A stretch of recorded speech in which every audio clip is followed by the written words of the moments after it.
호세아서 9장 1절부터 17절까지의 말씀을 다 같이 합독하겠습니다.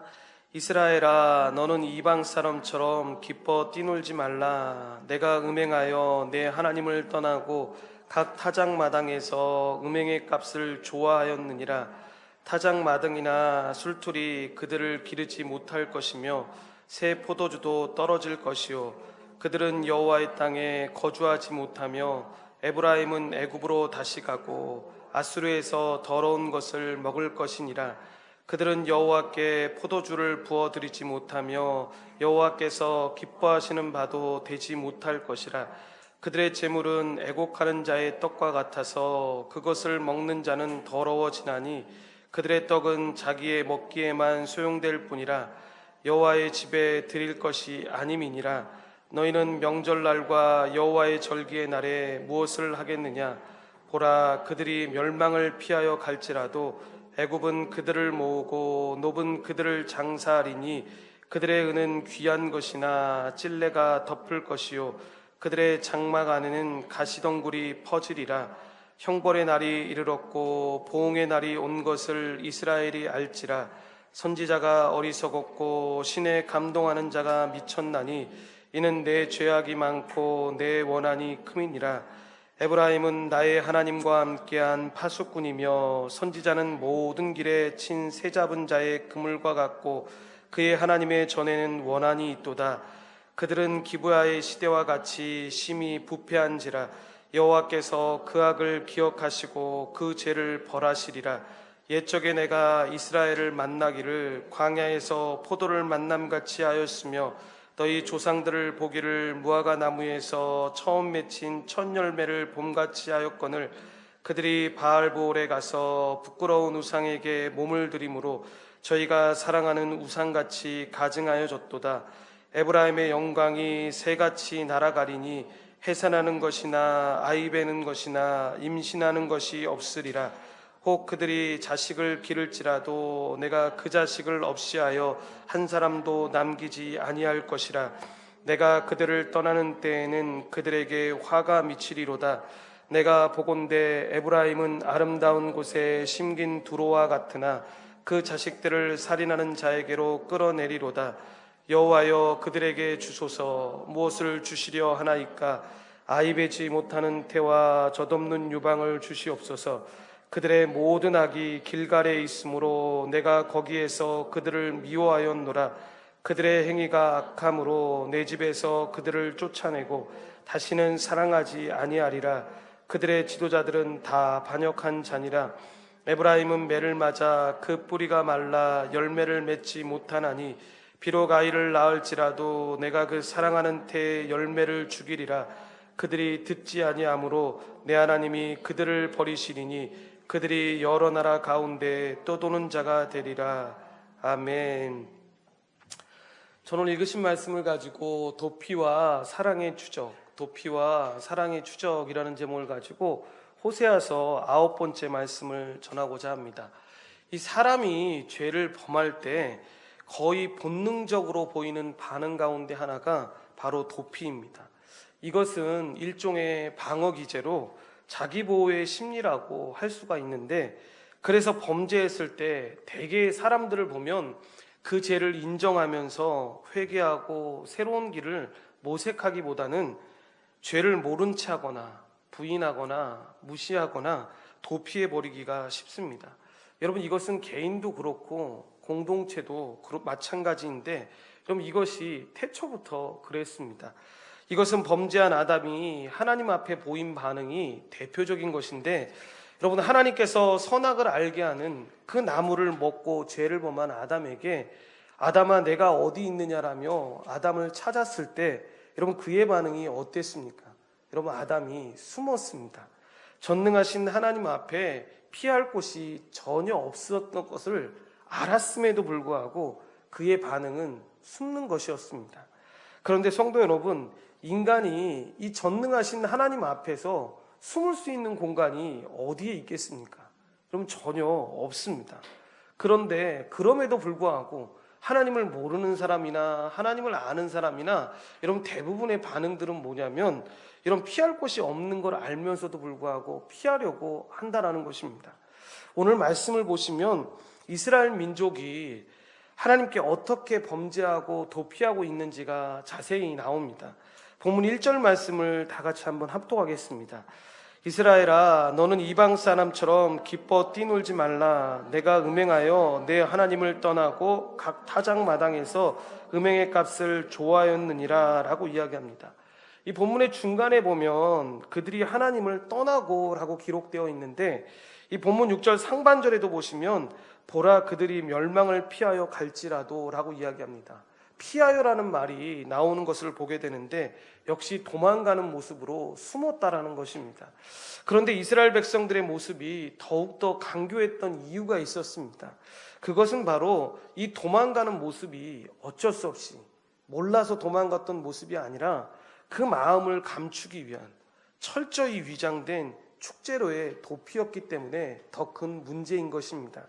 본문 1절에 나오는 이스라엘아, 너는 이방 사람처럼 기뻐 뛰놀지 말라라는 건 그들이 지금 열심히 기뻐 뛰놀고 있다라는 것인데, 이것은 이스라엘이 이방인들의 도움을 구하며 마치 그 안에 살 길이라도 있는 것처럼 착각하면서 기뻐하는 모습을 전제로 하고 있는 것입니다.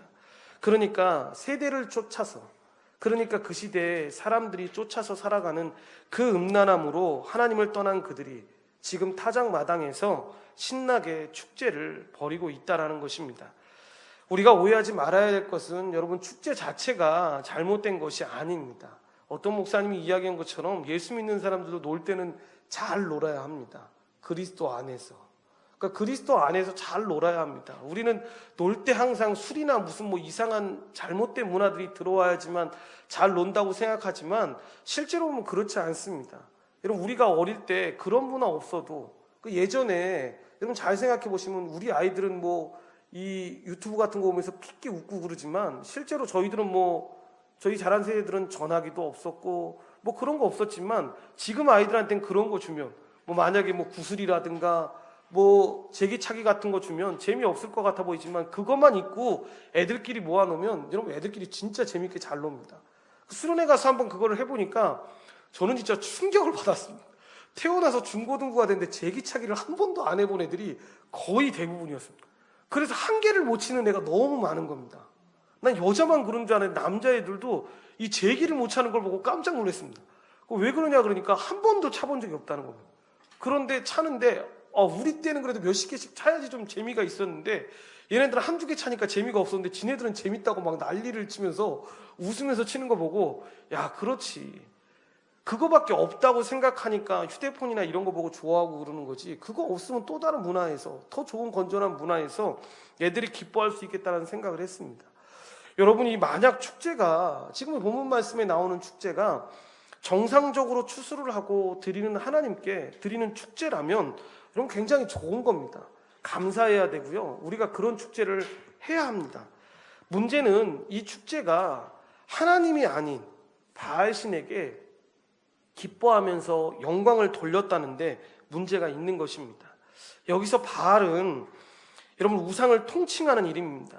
그러니까 어떤 한 신만을 대상으로 이야기하는 것이 아닌데 하나님이 아닌 다른 것에 영광을 돌렸다라는 이야기입니다.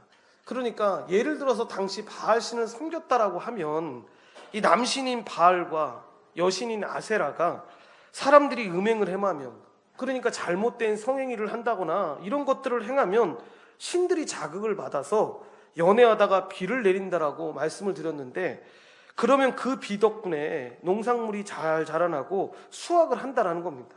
여러분 아무리 생각해도, 아무리 무지하다라고 생각해도 어떻게 이런 어이없는 걸 갖고 믿을 수가 있고, 어떻게 이런 우스꽝스러운 교리를 사람들이 믿고 이거를 전부인 것처럼 살아갈 수가 있었냐라는 겁니다. 마치 사람들이 자신들이 타락하고 싶어서 신 하나 만들어서 그렇게 타락한 거 아닌가라는 생각이 들 정도로 정말로 말도 안 되는 교리였는데도 불구하고 이들이 이 사실을 믿고 나아갔다라는 것입니다. 그러니까 이스라엘 백성들은 타작 마당에서 음행을 행하면 그 대가로 바알과 아세라가 비를 내려줘서 농사가 잘 되며 수확을 잘하게 된다고 생각해서 바알신에게 영광을 돌리고 기쁨을 돌렸다라는 것입니다. 그러니까 이 축제는 단순히 정말로 귀한 추수를 할 수 있게끔 해주신 하나님께 감사하는 그런 축제가 아니라 바알 등 이 이방 종교의 방식을 따르는 우상 제사의 의식이었다라는 것입니다. 그래서 호세아는 이방인 양만 기뻐하는 그 이스라엘 사람들에게 이방인들처럼 기뻐하지 말라라고 경고하고 있는 것입니다. 하나님의 선민인, 즉 하나님 나라의 백성인 그들은 달라야 했습니다. 그러니까 이방인이 굶지 않고 배부르게 살 수 있기 때문에 어떤 방식이든 추수 자체를 감사했다면, 여러분, 선민이 이스라엘 백성들, 그러니까 이 땅을 살아가는, 교회적 삶을 살아가는 하나님 백성들은 이 추수를 통해서 그들과 달리 신실한 하나님을 느낄 수 있기 때문에 그 추수 의식에 감사해야 합니다.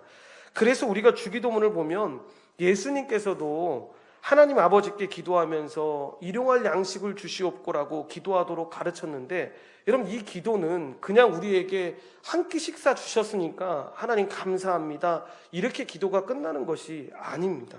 그러면 이방인들의 기도와 다를 게 아무것도 없습니다. 우리는 바로 이 한 끼의 이 식사를 통해서 매 순간순간마다 하나님이 우리를 지키고 계시서 오늘만이 아니라 내일, 모레도 세상 마지막 날까지 우리를 지키시는 것을 보는 것입니다. 그래서 예수님이 뭐라고 말씀하셨습니까? 사람이 떡으로만 살 것이 아니요 오직 하나님의 입으로 나오는 말씀으로 살 것이니라 라고 이야기하셨습니다. 그러니까 우리는 이 한 끼의 식사로 사는 것이 아닙니다. 물론 먹을 것이 없었는데 기도하니까 갑자기 먹을 것이 데려와서 먹었다고 하면 하나님께 감사하면서 살아야죠. 그런데 그 매 끼마다 그거 먹는 것 때문에 감사하면서 살아가는 사람이 아닙니다. 우리는 우리 마음속에 하나님의 은혜를 주시고 믿음을 주셔서 우리가 살아가는 것입니다. 그래서 우리는 한 끼의 식사를 대할 때마다 하나님 참 감사합니다. 이 한 끼의 식사를 통해서 하나님께서 저희의 삶을 신실하게 지켜주시고 보호하시는지를 제가 느낄 수 있게 해주셔서 감사합니다. 그런데 저는 이 한 끼의 식사로 사는 사람이 아닙니다. 하나님 말씀처럼 이 순간에도 하나님이 공급해 주시는 모든 힘으로 사는 하나님의 백성입니다라는 그 기도를 우리가 드려야 한다는 것입니다. 그래서 요즘은 많이 나아졌지만 이 직장이나 대학교를 가보면 문화가 참 안타까운 것 중에 하나가 뭐냐면, 학생들이 참 열심히 공부해서 대학교 가서 많은 것들을 배우고 사회에서 정말로 유용한 사람으로 쓰임받기 위해서 열심히 공부하려 가는데 학교 선배들이 처음에 가면 요구하는 것이 그런 것들이 아닙니다. 남학생이나 여학생이나 할 거 없이 모두 MT라고 데리고 가서 끌고 가서 술을 먹이는데 급급합니다. 그래서 그런 생각이 든다고 합니다. 청년대학교를 맡을 청년들이 그런 얘기하는데, 내가 이러려고 대학에 온 게 아닌데 대학을 그만둬야 되나? 그리고 정말 다른 걸 선택해야 되나? 이렇게 얘기를 하길래 모든 대학이 다 그러다고 했습니다. 신학교 가도 그런 애들도 있다고 했습니다. 그러면서 했던 얘기가 뭐냐면, 그때에도 그런 기도를 잃지 말아야 합니다. 하나님, 저를 구원해 주신 것만도 감사한데 또 이렇게 공부할 수 있는 기회 주셔서 감사합니다. 공부할 자신도 없지만 하나님께서 입학시켜 주셨으니까, 좋은 사람들을 만나게 해주셨으니까 계속 힘주셔서 하나님 앞에 귀하게 사용될 수 있도록 하나님, 제가 준비할 수 있게 하나님 저를 도와주십시오라고 기도하면서 이런 그 모든 일들을 꿋꿋하게 감당하면서 나아가야 합니다. 그럼 직장도 마찬가지입니다. 이 직장에 보내신 분이 사람이 아니라 하나님이시라는 것을 마음속으로 분명히 해서 이 하나님의 도우심을 구하면서 나아가야 합니다. 하나님 앞에 혼자 나아가든지 아니면 함께 입사한 신앙의 사람들과 같이 조용히 하나님께 예배드리는 시간을 가져야 합니다. 그러니까 여러분, 우리는 너무 이 대학교라고 이야기하니까 여기 있는 우리 자녀들은 다 초등학생들이니까, 중학생이니까 나하고는 상관없는 일이다 이렇게 생각할지 모르겠는데, 여러분 실제로 보면 분당에 어느 한 고등학교에서 이 나라를 위한 기도회가 시작되게 되었는데, 그 기도회의 주체들이 누구였냐면 고등학생들이었습니다. 고등학생 아이 하나가 나라를 기도하고 싶은 마음이 생겨서 옆에 있는 친구한테 같이 묵상하다가 나하고 같이 좀 기도하지 않을래? 뭘 기도할래? 그러니까 우리 좋은 대학 가게 해달라고. 그런 거 말고. 이런 분당은 여러분들 잘 아실지 모르겠는데 우리나라의 제2 강남이라고 합니다. 그러니까 옆에 있는 아들한테 공책도 잘 안 보여주고 지 혼자만 공부 잘하면 되는 그런 도시 가운데 한 복판에서 어떤 아이 하나가 그렇게 기도하자고 하니까 같이 예수 믿는 사람이니까 그래 우리 좋은 대학 가게 해달라고 기도하자. 그거 말고 나라를 위해서 우리 같이 공부하고 있는 친구들을 위해서 이 땅에 많은 아이들이 힘들고 어려운데 그런 거 위해서 기도하지 않을래? 라고 기도하다가 그게 여러분 이 미국 같은 나라에서는 어떻게 되냐면 자기네 나라 학교 지금도 초등학교에도 그런 게 있나 모르겠는데 국기 있잖아요. 국기. 대한민국 국기가 달려있나요? 지금도? 달려있나요? 달려있는데 그 앞에서 미국 아이들은 기도하기 시작했던 거예요. 그러니까 그 분당 아이들도 우리나라 국기 앞에서 기도하는 거지. 그렇게 한두 명이 모이기 시작해서 몇십 명이 모이기 시작해가지고 그 아이들이 정오 기도회라는 걸 만들기 시작하고 그 정오가 되면 그 아이들이 나와서 밥 먹는 시간 아껴가지고 나와서 그 기도를 하는 거예요. 나 좋은 대학 들어가게 해달라는 기도가 아니라 하나님 우리 아이들이 그리고 이 땅 이민족이 하나님 잘 믿는 나라가 되게 해달라고 기도를 하는 거예요. 그러니까 우리가 여러분 잘 살아갈 동안에도 보면 예수 믿는 사람들은 뭔가 달라야 한다는 겁니다. 그러니까 이게 강제로 목사님이 얘기했으니까 우리 부모님이 얘기했으니까 당장에 내가 학교 가가지고 해야겠다 이게 아니라 은혜가 넘치고 내 마음 가운데 이거에 대한 깨달음이 분명하게 느껴졌을 때 그 마음이 자발적으로 생겨서 그렇게 나아가야 한다는 겁니다. 그래서 목사님하고 부모님들이 그런 소망을 가지고 기도하고 있습니다. 여러분 한 명이 예수 잘 믿는 것도 중요하지만 여러분들이 초등학교를 가고 중학교를 가고 고등학교를 갔을 때 그런 믿음의 친구들과 같이 그런 신앙의 공동체를 만들고 꼭 기독교 학교를 가야지만 그런 아이들을 만나는 게 아니라 그러니까 어떤 친구가 얘기했던 것처럼 학교를 들어갔는데 너무 쌍막했는데 중간 정도 지나고 났을 때 어떻게 하다가 아이들 종교를 알게 됐는데 반이 넘는 애들이 기독교였대. 20명 중에서 반이 넘는 애들이 기독교였는데 쌍막했다는 거야. 그럼 그 얘기는 뭐냐면 그 20명이 넘는 아이들이 자신들의 삶의 정체성도 몰랐고 예수 믿고 살아간다는 거 그리스도인으로 살아간다는 것 자체를 아예 몰랐기 때문에 그냥 나 혼자 공부하고 더 이기적인 모습으로 갔다는 거지. 그러니까 여러분 믿지 않는 아이들이 보거나 세상 사람이 볼 때는 얼마나 당황스러웠겠습니까? 그러니까 여러분 우리가 학교를 다닐 때에도 그렇고 나이가 들어서 직장에 들어갔을 때에도 그렇고 모든 상황에서 좀 도피할 수 있는 환경은 너무 많습니다. 어떤 아이가 얘기했던 것처럼 남산동에 살면 여러분 그 앞에 있는 그 불교학교 있지 않습니까? 불교학교. 그러니까 물어보니까 그 애는 그러더라고 나한테. 불교학교 아주 진짜 죽을 만큼 힘들었다고. 왜 그러니까 목탁 치는 시간이 있다 그러더라고. 그거 어떻게 했냐 그러니까 뭐 안 치고 버텼지요 그러니까 그래서 믿음이 얼마나 견고하게 잘 섰냐. 오히려 기독교 학교에서 기독교 정서적으로 잘 자라는 아이들도 있지만 그 학교 다니면서 오히려 기독교에 반감 갖는 아이들도 굉장히 많은데 너는 하나님께서 특별하게 은혜를 주셔서 우린 여러분 무슨 생각을 합니까? 중학교 가거나 고등학교 갈 때 기독교 학교 갔다고 하면 역시 우리가 기도해가지고 응답받았어 막 이렇게 하면서 좋아하고 불교 학교 갔다 그러면 그런 얘기 하지 않습니까? 니네 부모가 기도 안 했나 보다. 네가 기도 안 했으니까 그런 데 간 거 아니야. 이렇게 얘기를 한다는 거. 그런데 하나님의 섭리는 그렇지 않다는 거예요. 하나님이 각자에게 필요한 길이 있어서 그 길을 보내주신 것이고 그 길 가운데 우리가 걸어갈 수 있게끔 허락해 주신 겁니다. 그래서 이 문제 해결 가운데 있었을 때 이 잘 보면 많은 사람들이 이 도피하는 사람들이 반드시 부딪혀야 할 인생의 결론이 뭐냐? 이 상실입니다. 잃어버리는 겁니다. 본문을 보시면 이스라엘이 크게 잃어버린 내용 5가지가 나옵니다. 첫째로 풍요의 상실입니다. 본문 2절 말씀을 우리 보시면 타작마당이나 술틀이 그들을 기르지 못할 것이며 새 포도주도 떨어질 것이요 라고 이야기합니다. 여기서 나오는 술과 포도주는 풍요의 상징입니다. 그들은 농사가 잘 되고 추수가 아주 만족할 만큼 이루어지면 술을 마시고 새 포도주를 마시면서 기뻐하고 즐거워했는데 하나님께서는 지금 경고하는 겁니다. 이런 너희들에게 주어졌던 풍요로움이 이제 너희들에게서 떠나갈 것이다 라고 이야기하는 것입니다. 이것은 그들이 붙잡고 있던 소유의 축복이 결국은 다 상실될 것이라는 것으로 이렇게 죄는 이런 모든 것을 빼앗아 가게 됩니다.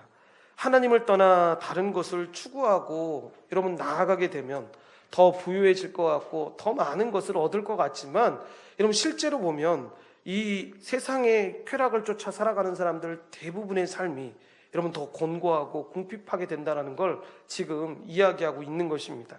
둘째로 땅의 상실입니다. 본문 3절 말씀을 보시면 다 같이 합독하겠습니다. 그들은 야훼의 땅에 거주하지 못하며 에브라임은 애굽으로 다시 가고 아수르에서 더러운 것을 먹을 것이니라 라고 이야기합니다. 이 말씀은 그들이 발을 딛고 살 수 있는 모든 삶의 터전을 잃어버린다라는 것인데, 여러분, 언약이라는 것도 하나님과 맺은 언약 가운데 있었을 때에도 징계 가운데 하나가 뭐냐면, 하나님 말씀에 순종하면서 하나님 백성으로 살아가면 주님이 주신 그 모든 것들을 누리며 살아갈 수 있지만, 그 언약을 깨면 여러분 가장 먼저 나타나는 현상 중에 하나가 뭐냐면 그 땅, 하나님이 허락해 주신 그 땅을 잃어버리게 됩니다. 그래서 실제로 어떻게 됩니까? 이스라엘 백성들이 나중에 보면 이 아수르와 바벨론과 애굽의 포로로 끌려가면서 삶의 터전, 그러니까 하나님께서 주셨던 그 땅들을 다 잃어버리게 됩니다. 그러니까 이스라엘 백성들의 삶은 여러분 의외로 간단하게 설명하면 하나님을 의지할 때에는 여러분 적과 꿀이 흐르는 땅이 되어서 그 땅에서 축복을 받으면서 살았습니다. 그런데 같은 땅이라 할지라도 하나님을 의지하지 않을 때에는 빼앗기거나 아니면 그 땅을 살아도 복을 받지 못하면서 살아가는 것들을 보게 됩니다. 그러니까 제가 언젠가도 이야기했던 것처럼 여러분 애굽이라는 곳과 이스라엘 땅의 지형만 봐도 우리가 그걸 알 수 있습니다. 애굽은 바로 옆에 인간의 어떤 노력을 통해서 나일강이라는 강을 통해서 물을 끌어와서 농사를 짓고 잘 살 수가 있었습니다.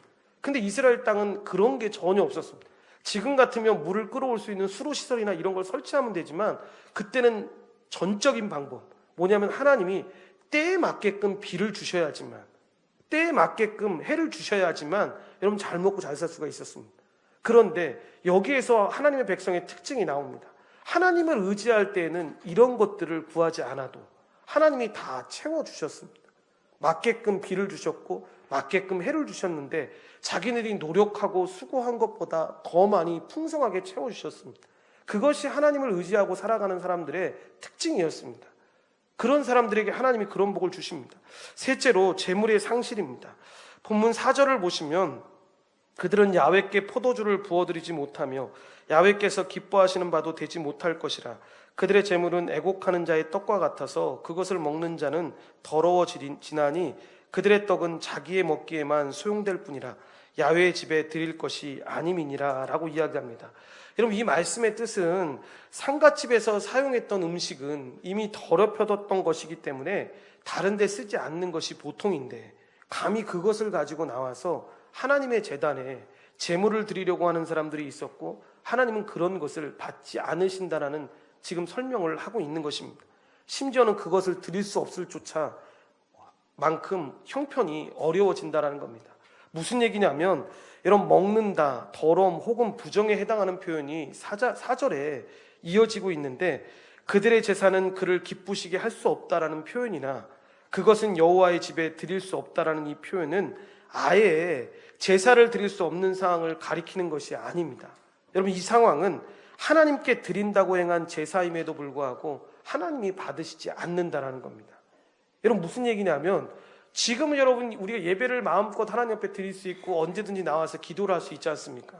그런데 이렇게 드리는데 하나님이 우리가 당황스러울 때가 그럴 때 아니겠습니까? 우린 정말 하나님 앞에 최선을 다해서 하나님이 기뻐하시는 예배를 드렸다고 했는데 하나님이 너희 예배는 받지 않아 라고 말씀하실 때 그 당혹스러움. 그러니까 천국에 갔을 때 보면 여러분 그런 질문을 한 번쯤 받지 않겠습니까? 사람들이 자기는 정말로 막 모태신앙이고 정말 열심히 신앙생활하다고 돌아왔는데 하나님께서 던지시는 그 질문, 너는 나한테 살면서 몇 번이나 예배를 드렸냐? 그때 인간적인 사고는 여러분 그렇게 생각할 거 아닙니까? 그걸 하나님 어떻게 십니까? 내가 모태신앙부터 죽을 때까지 60평생을 살았어도 주일날만 교회를 가서도 이걸 계산을 어떻게 합니까?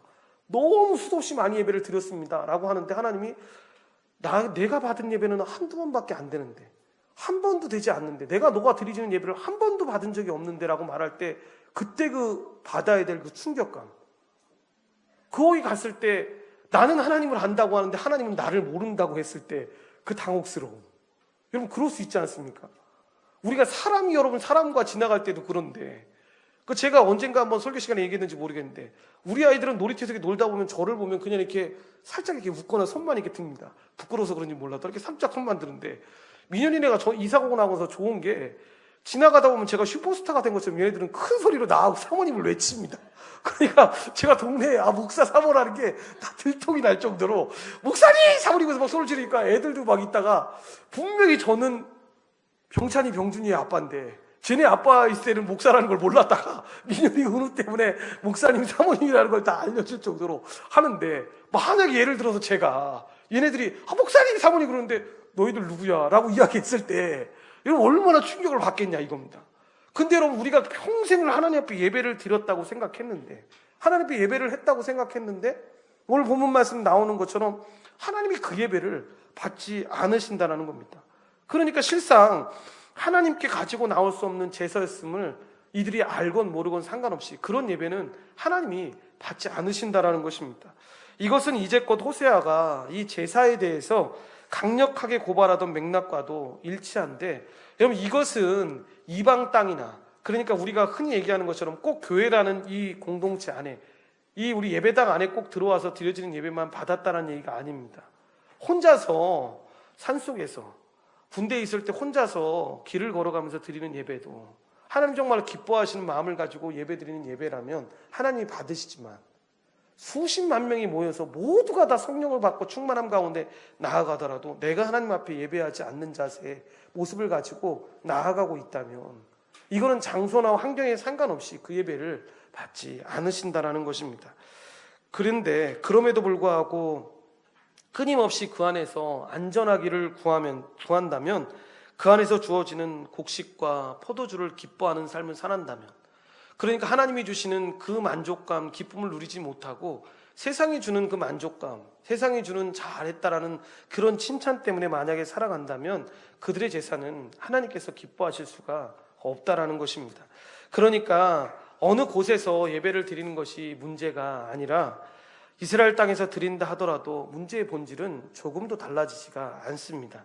제사의 형식을 취하고 있다고 해서 제사가 아닙니다. 그러니까 사도신경을 드리고 주기도문을 드리고 축도를 하고 우리가 헌금을 드렸다고 해서 이 제사가 아니라는 것입니다. 이들이 드린 제물은 이 당시의 표현으로 보면 오히려 그들을 더럽게 할 뿐으로 이를 생각하면 레위기에서 명령했던 제사 역시 규례와 절차만 준수한다고 정결한 제사라고 말할 수 없다는 걸 알아야 한다는 것입니다.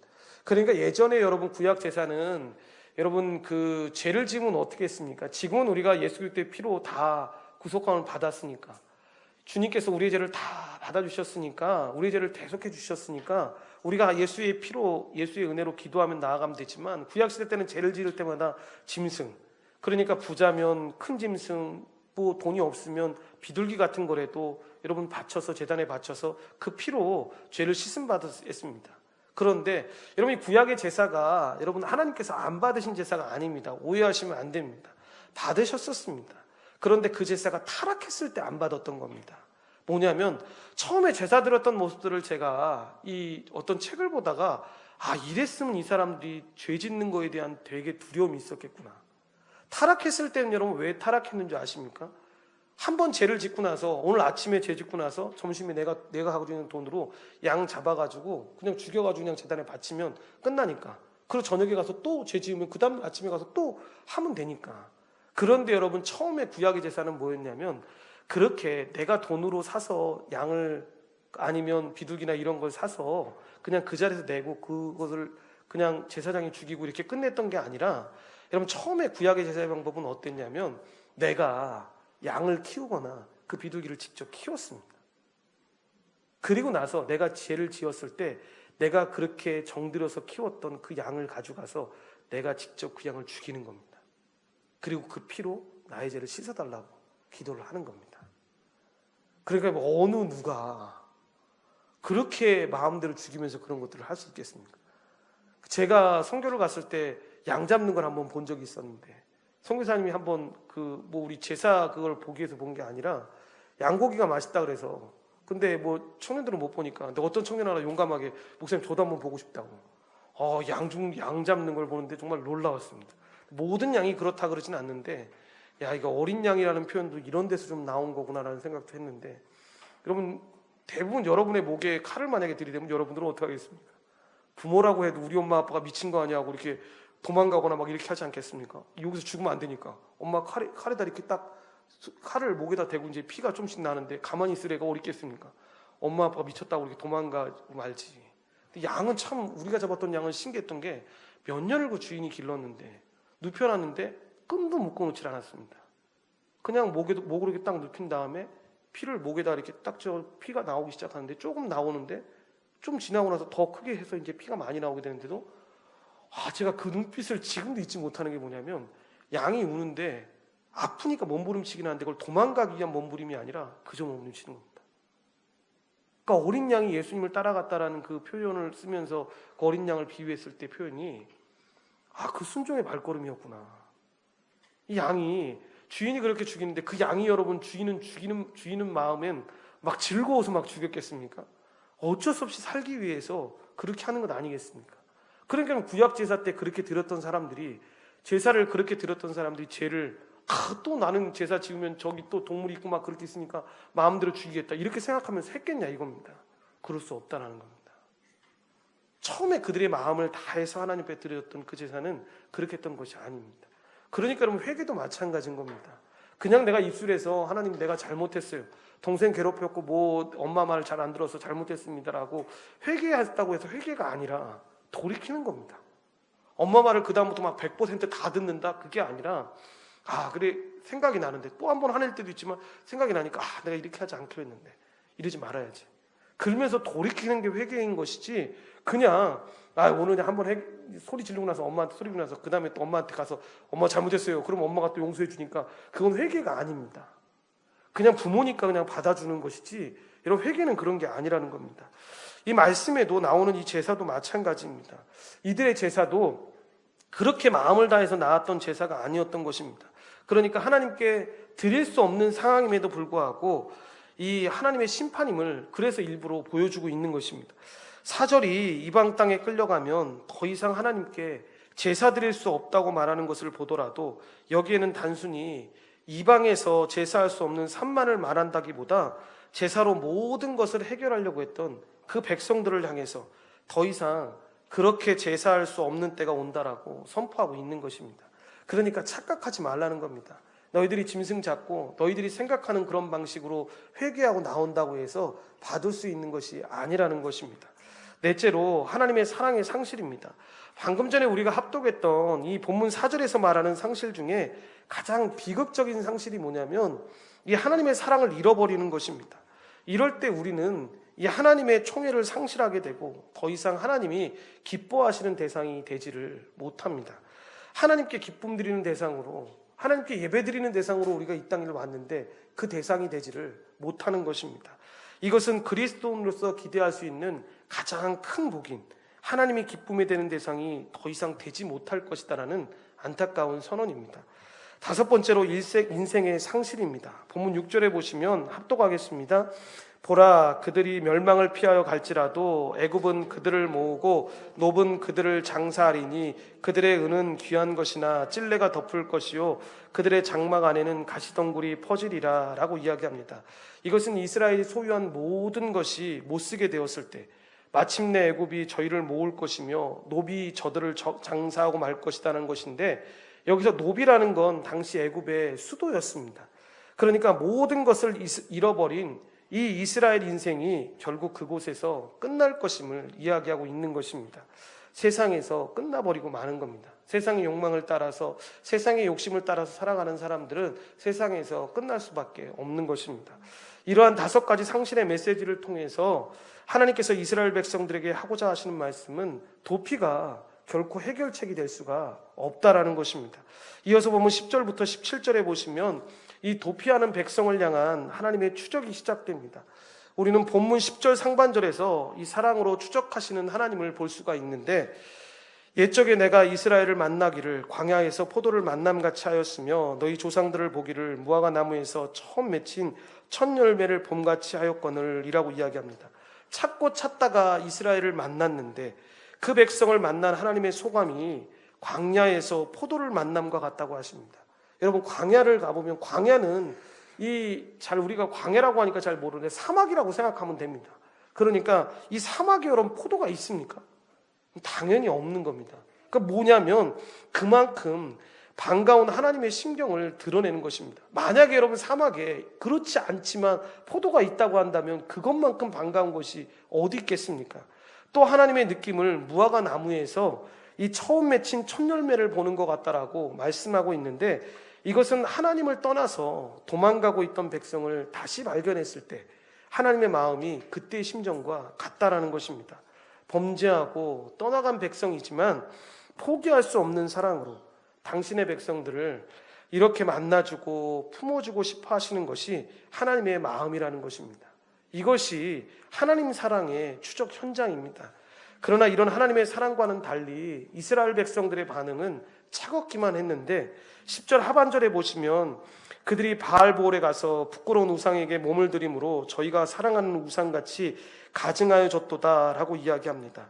범죄 후에 이 도피하고 있는 이 백성을 하나님은 뜨거운 그리움으로 그들을 찾아가셨는데, 그들은 여전히 정신을 못 차린 채 우상 앞에서 자신들의 모든 것을 내려놓은 채 헛된 것을 구하면서 살아가고 있었다라는 것입니다. 호세아 9장에서 보면 역사의 교훈이 되는 세 곳의 장소가 나오는데, 이 교훈을 이스라엘 백성들이 찾지 못했다라고 이야기합니다. 먼저 9절에 나오는 기브아의 교훈을 그들은 배우질 못했습니다. 본문 9절에 보면 다 같이 한번 합독하겠습니다. 그들은 기브아의 시대와 같이 심히 부패한지라 야훼께서 그 악을 기억하시고 그 죄를 벌하시리라 라고 이야기합니다. 이 기브아라고 하는 동네는 이스라엘의 초대 왕이었던, 인간이 세운 초대 왕이었던 사울 왕의 본거지이고, 그가 속했던 베냐민 지파의 본거지입니다. 이곳을 기점으로 해서 사울이 이스라엘을 통치했는데, 본문의 기브아의 시대라고 하는 것은 사사기 19장 20장의 내용을 배경으로 해서 이야기하는데, 이 이야기의 줄거리는 이렇습니다. 한 레위인이 본 처가 있는데 또 첩을 취했습니다. 그래서 장인도 당연히 2명이 된 겁니다. 이 종교 지도자인 레위인이 이런 왜 첩을 뒀는지 이해가 안 됩니다. 그러니까 그만큼 그 시대가 타락했던 겁니다. 그러니까 목사님이 자기 아내가 있고 또 다른 아내가 있었던 겁니다. 그런데 그 레위인이 첩의 장인 집에 놀러 갔다가 이 밤이 늦어서 기브아라고 하는 동네에서 하룻밤을 묵게 되는데, 깡패가 들어와서 이 레위인의 첩을 요구를 합니다. 그러니까 이 레위인이 무서워서 그 첩을 내주는데 밤새 욕보이고는 문 앞에다가 버리고 가게 됩니다. 그러니까 지금 말로 하면 성폭행을 하거나 나쁜 짓을 하다가 그 앞에 놔두고 간 겁니다. 그런데 이 레위인 진짜 대단한 사람이죠. 자기 첩이면 자기 아내와 같은 사람인데, 이 사람이 그런 일을 당하는데도 걱정 없이 밤새 잠을 잘 잡니다. 그리고 나서 아침에 나갔는데 그 앞에 첩이 죽어 있는 것입니다. 그러니까 또 그건 또 엄청나게 화가 났나 봅니다. 그래서 12토막을 내서 그 첩을 12지파에 다 보내면서 이스라엘에 이런 악이 있는데 그냥 두고만 보고 있겠냐라고 이야기합니다. 왜냐하면 그 당시 이스라엘에는 약자에 대한 보호법이 있었습니다. 그냥 어느 한 지파가 만약에 그런 잘못을 저지르면 다른 지파에게 그 사람을 내놓거나 사죄했어야 했습니다. 그런데 이때 이 말을 듣고 베냐민 지파를 뺀 11지파가 여러분 다 연합해서 난리가 났을 거 아닙니까? 이런 깡패를 내놓으라고. 근데 베냐민 지파가 이 사람을 보호해주면서 내놓지를 않습니다. 그러니까 11지파가 화가 나가지고 전쟁을 이 베냐민 지파와 하게 되는데, 베냐민 지파가 되게 강했나 봅니다. 여러분 1, 2차에는 이 전쟁을 베냐민 지파가 11개 지파를 이겨버립니다. 그런데 여러분 이게 하나님 뜻이 아니니까 결국에 어떻게 됩니까? 세 번째 학살을 당하게 되는데, 거의 다 죽음을 당하게 되는데 26,700명 중에 600명만 가까스로 도망당하고 여러분 다 죽여버립니다. 그러니까 이것이 여러분 기브아 사건인데, 이 기브아 사건은 이 깡패만의 잘못을 이야기하는 게 아닙니다. 이 레위인에게도 엄청난 폐악이 있고 잘못됐다라는 거, 자기는 나그네를 돌봐야 한다라는 거, 연약한 여인을 돌봐야 한다라는 걸 이야기하면서 이 시대에 이 남성적인 것만, 만약에 이 사람이 다른 사람이었으면 이렇게까지 해줬을까라는 것들을 지금 질책하고 있는 것인데, 그러니까 이 기브아 사건을 통해서 이야기하는 겁니다. 패역하면 하나님의 심판이 오고, 그 심판은 이 사건만큼 철저하고 막중하다는 이 진리가 담긴 교훈의 장소였습니다. 그러니까 이 장소를 보면서 니네들이 깨닫지 못하냐는 겁니다. 그런데도 이스라엘 백성이 깨닫지를 못합니다. 두 번째로 그들은 바알보올의 교훈을 깨닫지를 못합니다. 본문 10절 말씀을 합독하겠습니다. 옛적에 내가 이스라엘을 만나기를 광야에서 포도를 만남같이 하였으며 너희 조상들을 보기를 무화과 나무에서 처음 맺힌 첫 열매를 봄같이 하였거늘 그들이 바알볼에 가서 부끄러운 우상에게 몸을 드림으로 저희가 사랑하는 우상같이 가증하여 줬도다 라고 이야기합니다. 이 말씀은 하나님께서 이스라엘에 관해서 시적으로 표현한 것인데, 광야에서 포도나무를 만난 것처럼 반갑고 무화과 나무에서 첫 열매를 따는 것처럼 사랑했다라는 것입니다. 그런데 문제는 이들이 돌아서서 바알신을 섬겼다라는 것입니다. 이 말씀은 그들이 이렇게 자신을 사랑하는 하나님을 버리고 마음이 변해서 바알볼에 가서 부끄러운 우상에게 몸을 드렸다라는 것으로, 이 바알볼은 이런 부올 지방의 바알신이라는 의미도 있지만 이 모압의 도시 이름인데, 그러니까 이것은 민수기 25장 1절부터 5절에 보면 이스라엘 백성이 광야 40년 동안 방황하다가 가나안 땅에 들어가기 직전에 이 모압 여인의 미인계에 걸려서 넘어지게 됩니다. 그래서 이 모압 여인들이 이스라엘 백성들을 다 유혹해서 음행을 하고 바알신을 섬기게끔 합니다. 하나님께서 얼마나 진노하셨는지 여러분, 연병을 내리셔서 2만 4천 명이나 죽게 하십니다. 그런데도 정신을 못 차립니다. 그래서 그런 상황 속에서 이스라엘 남자 하나가 모압 여인을 데리고 장막에 들어갑니다. 그러니까 이것을 본 아론의 손자인 비느하스가 너무 이제 붕괴가 돼서 손에 창을 잡고 장막으로 뛰어들어가서 그 음행하고 있는 남자와 여자를 찔러서 죽여버립니다. 그런데 하나님이 이것을 보고 비느하스를 축복하십니다. 하나님 말씀을 경외하고 하나님 은혜 가운데 살아가는 걸 보시고 그를 축복하셔서 영영한 제사장이 되리라고 말씀을 하십니다. 본문은 이처럼 바알신을 섬기다가 연병이 와서 2만 4천 명이 죽은 사건을 벌써 잊었냐라는 겁니다. 그러니까 호세아 시대 이 시대에 살아가고 있는 사람한테 이 세 가지 장소의 교훈을 주면서 계속 얘기하는 겁니다. 너희들이 몰라서 그런 게 아니라 너희들의 역사 속에서 이런 일들이 있었는데, 그런 장소가 있었는데 왜 그것을 깨닫지 못하냐는 겁니다.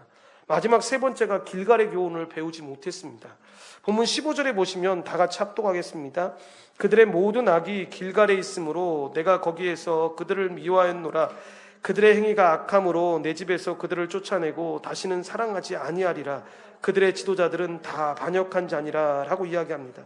여기서 길갈이라는 건 여러분, 여호수아가 이스라엘 백성이 이끌고 가나안 땅에 들어가서 처음 머문 땅을 이야기하는데, 여기서 여호수아는 요단강을 건널 때 주온 돌 12개를 세워서 야훼 하나님께 제사를 지내고, 칼을 만들어 애굽에서 나온 남자 중에 할례 받지 못한 사람들에게 다 할례를 줍니다. 이 할례의 뜻이 뭐라 그랬습니까? 하나님 백성의 표입니다. 너희들이 이제 하나님 백성이야. 이 일을 통해서 하나님 백성이라는 게 아니라 그 보여주는 겁니다. 표로. 너희들은 하나님 백성이니까 잊지 말라는 겁니다. 그리고 그 땅의 이름을 길갈이라고 지었습니다. 그래서 이 길갈은 애굽의 수치가 굴러가게 되었다라는 뜻을 갖고 있습니다. 그들은 이 수치가 굴러갔던 이 자리를 기념하면서 오히려 하나님의 백성이라는 것을 기념했던 것이 아니라 바알 숭배의 군거지로 만들어서 수치로 다시 그 자리 가운데 돌아오게 되었다라는 것입니다. 그래서 하나님께서는 이스라엘 백성을 하나님 집에서 쫓아내시고 벌하실 것이다라는 이 심판의 말씀을 하고 있는 것입니다. 그렇다면 그때라도 여러분 돌아와야 되지 않습니까? 그러니까 회개를 잘하는 사람들이 여러분 은혜 있는 사람입니다. 그런데 그들은 하나님의 말씀을 귀담아 듣지를 않습니다. 결국에 하는 수 없이 일시적이지만 하나님은 그들을 포기할 수밖에 없게 됩니다.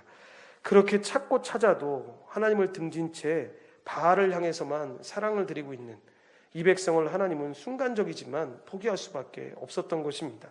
이 포기의 선언이 11절부터 나오는데 극적으로 나오는 구절이 마지막 절인 17절 말씀입니다. 이 17절 말씀을 다 같이 합독하겠습니다. 그들이 듣지 아니하므로 내 하나님이 그들을 버리시리니 그들이 여러 나라 가운데 떠도는 자가 되리라 라고 이야기합니다. 백성들이 하나님 음성 듣기를 거절했다라는 것입니다. 하나님께서는 백성들에게 내가 너를 사랑한다, 내가 너를 포기할 수 없다, 너희들이 나와 여기까지 왔잖아 라는 말씀을 하시는데 백성들은 듣지 않는 겁니다. 그러니까 하나님이 일시적이나마 그들을 포기하는 것입니다. 그래서 어떤 결과들이 일어납니까? 본문 11절 상반절에 보시면 에브라임의 영광이 새같이 날아가리니 라고 이야기합니다. 그들이 지금까지 가지고 있었던 그 모든 영광들이 다 잃어버리게 되는 것입니다. 언약이 깨져버린 것입니다. 너가 나의 백성이 되었을 때 내가 너희들을 책임져 주고 너의 앞길을 인도하시겠다는 그 약속을 인간이 깨버리자 하나님께서 참고 참으시다 잠시 그들을 포기하는 사태가 이르게 되는 것입니다. 영광이 새처럼 날아가게 되는데, 그리고 12절부터 14절에 보시면 중요한 하나의 경고를 하십니다. 우리 이 말씀을 다 같이 합독하기, 12절부터 14절을 합독하겠습니다. 혹 그들이 자식을 기를지라도 내가 그 자식을 없이하여 한 사람도 남기지 아니할 것이라. 내가 그들을 떠나는 때에는 그들에게 화가 미치리로다. 내가 보건대 에브라임은 아름다운 곳에 심긴 두로와 같으나 그 자식들을 살인하는 자에게로 끌어내리로다. 야훼여 그들에게 주소서. 무엇을 주시려 하나이까? 아이 뵈지 못하는 태와 젖없는 유방을 주시옵소서라고 이야기합니다. 이 말씀은 뭐냐면 자녀에게 저주가 있을 것이다라는 이야기인데, 이 예언은 실제로 실현되어서 전쟁터에서 정말로 많은 어린아이들이 죽임을 당하게 됩니다. 여러분, 이렇듯 죄는 자기 자신만 불행하게 만드는 것이 아니라, 자기 자신만 고통스럽게 할 뿐 아니라 그 자녀들에게까지도 영향이 미친다라는 것입니다. 그것이 여러분 죄의 무서움입니다. 그래서 부모들이 차라리 본문 14절 말씀처럼 이렇게 기도를 할지 모릅니다. 14절 말씀, 야훼여 그들에게 주소서. 무엇을 주시려 하나이까? 아이 뵈지 못하는 태와 젖없는 유방을 주시옵소서라고 이야기합니다. 이게 무슨 말인 줄 아십니까? 차라리 자식이 없었으면 더 좋았을 것인데, 태어나서 자식을 얻어서 이 고통, 내 자식이 당하는 고통과 이 괴로움을 내가 목격하면서 살아가야 된다 하는 이 탄식입니다. 그러나 이 자녀의 저주보다 더 무서운 비극은 하나님의 사랑이 우리에게서 떠나간다는 것입니다. 본문 15절 말씀을 다 같이 합독하겠습니다. 그들의 모든 악이 길갈에 있으므로 내가 거기에서 그들을 미워하였노라. 그들의 행위가 악함으로 내 집에서 그들을 쫓아내고 다시는 사랑하지 아니하리라. 그들의 지도자들은 다 반역한 자니라 라고 이야기합니다. 다시는 사랑하지 않겠다고 하시는데, 그럼 얼마나 끔찍한 선언입니까? 히브리어 성경에 이 다시는이라는 이 말이 아주 독특하게 쓰여져 있는데, 이것은 영원히 사랑하지 않겠다라는 말이 아닙니다. 그러니까 우리 문법으로 보면 영원히 주님께서 우리를 버리신다 이런 말처럼 들릴 수 있지만, 여러분 번역을 하다 보니까 그런 겁니다. 이 뜻은 순간적으로만, 잠깐 동안은, 얼마 동안이라는 뜻을 가지고 있습니다. 즉 죄를 회개하지 아니하고 도피한 너희를 내가 쫓아왔으나 너희가 나를 이렇게 거절하니 얼마 동안은 너희를 사랑할 수 없다라는 말씀입니다. 하나님의 안타까운 포기가 느껴지는 구절 아니겠습니까? 이렇게 하나님의 사랑이 떠나면서 이스라엘에게는 이런 현상이 나타나게 됩니다. 본문 16절에 보시면 에브라임은 매를 맞아 그 뿌리가 말라 열매를 맺지 못하나니 비록 아이를 낳을지라도 내가 그 사랑하는 태의 열매를 죽이리라 라고 이야기합니다. 에브라임이 매를 맞아 뿌리가 마르며 열매를 맺지 못할 것이다 라고 이야기하고 있는데, 사랑받지 못하는 사람이 여러분 마르고 시들시들해지는 것처럼 하나님의 사랑이 이들에게서 거두어지자 여러분 이들도 점차 말라가는 것입니다. 그래, 너무 마르면 안 돼. 여러분, 하나님 은혜 가운데서 운동도 하고 살을 또 빼고 그래야 되지만 너무 마르면 여러분 안 됩니다. 그래서 사랑을 받지 못할 때 이 나무 같은 것도 여러분 그런 얘기 하지 않습니까? 나무도 그렇고 동물들도 그렇고 사랑해 주는 것이 너무 중요하다라고, 사람들도 사랑해 주는 것이 너무 중요하다라고 하는 이야기도 여러분 그겁니다. 여러분, 사랑받지 못하는 것만큼 비극이 없습니다. 특별히 그 사랑이 하나님의 사랑이라면 정말 심각해지게 되는데, 이스라엘은 하나님으로부터 오는 이 사랑의 공급을 당분간 받지 못하게 되었습니다. 그래서 결국 하나님이 이 마지막 선포를 하실 수밖에 없게 된 것입니다. 본문 17절 말씀을 다 같이 합독하겠습니다. 그들이 듣지 아니하므로 하나님이 그들을 버리시리니 그들이 여러 나라 가운데 떠도는 자가 되리라 라고 이야기합니다. 그들을 버려두기로 작정하신 것입니다. 그러나 꼭 기억해야 될 사실은 영원히 버리시는 것이 아니라는 것입니다. 실제로 이스라엘은 한때 타국의 포로가 되었다가 다시 돌아오게 됩니다. 하지만 안타까운 건 정말로 이 포로 생활을 하지 않고도 이들이 돌이키고 하나님 앞에 나왔으면 이 고통을 당하지 않는데, 그러니까 여러분, 부모님들이 자녀들한테 훈계를 하거나 어떤 좋은 가르침을 줄 때의 특징도 그런 겁니다. 우리 자녀가 다 잘 될 거라는 믿음이 다 있습니다. 그리고 여러분들은 다 하나님의 은혜 가운데 다 잘 될 사람들입니다. 이 잘 될 사람이라는 게 어떤 뭐 박사가 되고 막 이런 사람이라는 게 아니라, 신분적으로 여러분들은 하나님 앞에 변화된 사람이니까. 오늘도 목사님이 어떤 공부를 하다가 목사님이 이 배웠던 내용 중에 하나가, 그래, 이걸 잊지 말아야지. 내가 너무 이걸 잊고 산다. 이 에베소 6장에 보면 전신갑주를 취하라는 말이 나오지 않습니까? 그런데 이건 엄밀히 보면 틀린 표현입니다. 점심갑주가 치해진 사람들입니다. 우리는. 그러니까 그렇게 살아가야 되는데 뭔가 우리가 더해서 그거를 취해야 된다라고 생각을 하고 살아갑니다. 그러니까 부모님들이 여러분들한테 이야기하는 것도 뭐냐면, 우리가 신분이 그렇게 복음을 깨닫고 그렇게 하나님 은혜 가운데 걸어가면 그렇게 새 존재 같은 사람으로 살아가는 사람이니까, 언약의 백성이 되었으니까 여러분들은 다 잘 될 것인데, 그런데 여러분들이 그런 삶을 누리지 못하고 있으니까 이런 삶이 됐으면 좋겠다라고 말할 때 특징은 뭐냐면, 이 아이가 시간이 지나고서 지옥에 갈 거야, 이런 걱정 때문이 아닙니다. 이 풍성한 하나님의 은혜를 좀 일찍 경험했으면 좋겠다. 우리는 뒤늦게 알아서 이 풍성한 은혜를 뒤늦게 경험하고 살았지만, 이 아이들이 10대 때 이것을 깨닫는다면, 더 어린 나이 때 깨닫는다면 얼마나 더 축복된 삶을 살았까. 이런 것 때문에 이런 것들을 하는 겁니다. 그러니까 우리가 꼭 잊지 말아야 되는 게 뭐냐면, 이런 상황이 되었을 때, 그런 환경이 되었을 때, 하나님, 내가 이 말씀에 순종하고 하나님 먼저 걸어가셨던 그 말씀 순종해서 그런 하나님 은혜 가운데 먼저 돌이킬 수 있는 사람 되게 도와주십시오. 회개하고 돌이켜서 하나님 은혜 가운데 살 수 있는 사람 되게 해주시라고 기도하면서 돌이키면 그게 제일 큰 축복입니다. 혹시 우리의 삶을 우상에게 드리고 하나님께 드리지 못하고 영광이 날아가는 삶을 살고 있다면, 여러분 회개하고 이것이 마지막이 되다게 해달라고 기도해야 합니다. 자기의 장래에 큰 재앙이 온다는 걸 알면 여러분 그 길 피해가지 않을 사람이 누가 있겠습니까? 잠언 28장 26절에 보면, 자기의 마음을 믿는 자는 미련한 자요 지혜롭게 행하는 자는 구원을 얻을 자니라 라고 이야기합니다. 하나님이 제시하신 이 구원의 길을 거부하고 자기의 마음을 믿는 자는 미련한 자라고 이야기합니다. 하나님이 제시하신 구원의 길 단 한 가지밖에 없지 않습니까? 날 위해서 대신 죽으시고 부활하신 그 예수 그리스도 믿는 것입니다. 도망갈 데가 없습니다. 여러분 하나님 품으로 돌아와야 합니다. 다행스러운 것은 이런 죄악에도 불구하고 하나님이 우리의 손을 놓지 않으셨다라는 사실입니다. 영원히 포기할 것 같아 보여서 절망에 있는 우리의 손을 주님이 다시 잡아주십니다. 마치 자식들이 부모님들 속썩이고 난 다음에 부모님들이 너무 화나서 다시는 너하고 내가 상대하나 보나 라고 해놓고 나서 다시 그 자녀들이 돌아오기를 기다리는 마음을 가지고 있는 그 모의 마음처럼 하나님도 그렇게 기다리고 계신다라는 것입니다. 이렇게 하나님은 자기 백성을 영원히 포기하시는 분이 아니십니다. 그래서 하나님의 진짜 마음이 6장 1절에 이미 드러난 바가 있는데, 우리 다 같이 한번 합독하겠습니다. 오라 우리가 야훼께로 돌아가자. 야훼께서 우리를 찢으셨으나 도로 낫게 하실 것이요 우리를 치셨으나 싸매어 주실 것임이라 라고 이야기합니다. 이것이 희망입니다.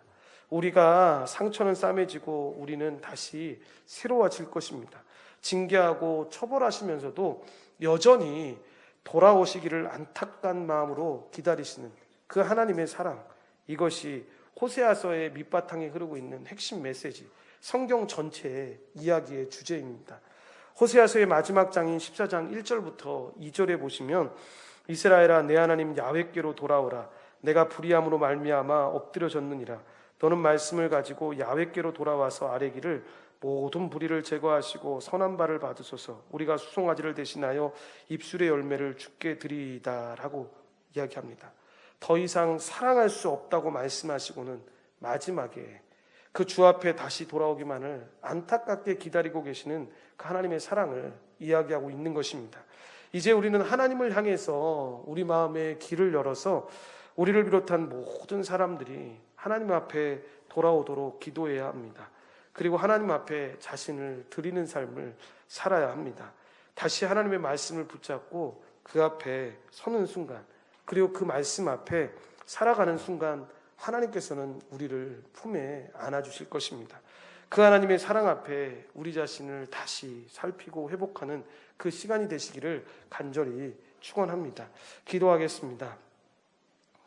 하나님 감사합니다. 하나님의 은혜 가운데 하나님 백성들을 불러주시고 호세아서 9장 말씀을 살펴볼 수 있도록 허락해 주신 은혜를 감사합니다.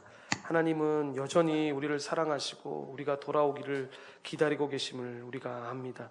주님, 뒤늦게 너무 늦게 깨달아서 하나님 정말 극한고하는 가운데 있다가 돌아오는 인생이 아니라 하나님의 그 사랑의 음성에 순종하며 믿음으로 걸어 나올 수 있는 하나님 백성 될 수 있도록 주여 도우시고 인도하여 주시옵소서. 여전히 부족하고 여전히 아버지 하나님 연약하지만 그러함에도 우리를 붙잡아 주시는 그 하나님의 사랑을 알기에 우리가 믿음으로 그 길을 걸어갑니다. 하나님 은혜 가운데 걸어갈 수 있도록 도우시고 인도하여 주시옵소서. 모든 걸 주님께 감사드리오며 예수님의 이름으로 기도드리옵나이다. 아멘.